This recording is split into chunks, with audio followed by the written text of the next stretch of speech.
He's taken on Rolling Stones Beatles status. Manziel Madness has spawned the nickname Johnny Football. Johnny Football. Johnny Football. Johnny Football. When I got everything that I wanted, I think I was the most empty that I've ever felt inside. I think the way that I played quarterback was just a different kind of football. They couldn't stop him. He transcended college football and also sports. But I had a bone to pick with the NCAA. The organization continues to profit off student athletes. People have been making millions on the back of Johnny.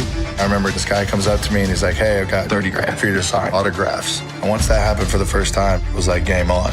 After that, I saw a different side of him. When you take one step onto a slippery slope, it goes pretty quick.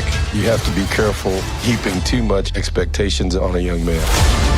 Johnny, I was saying it was win or lose, we booze, and it was real true. It was just direct self-sabotage. It was probably a $5 million bender. He had this fear in his eyes. The money and the fame is eating him alive. You have to look back and think, were you ever going to be satisfied?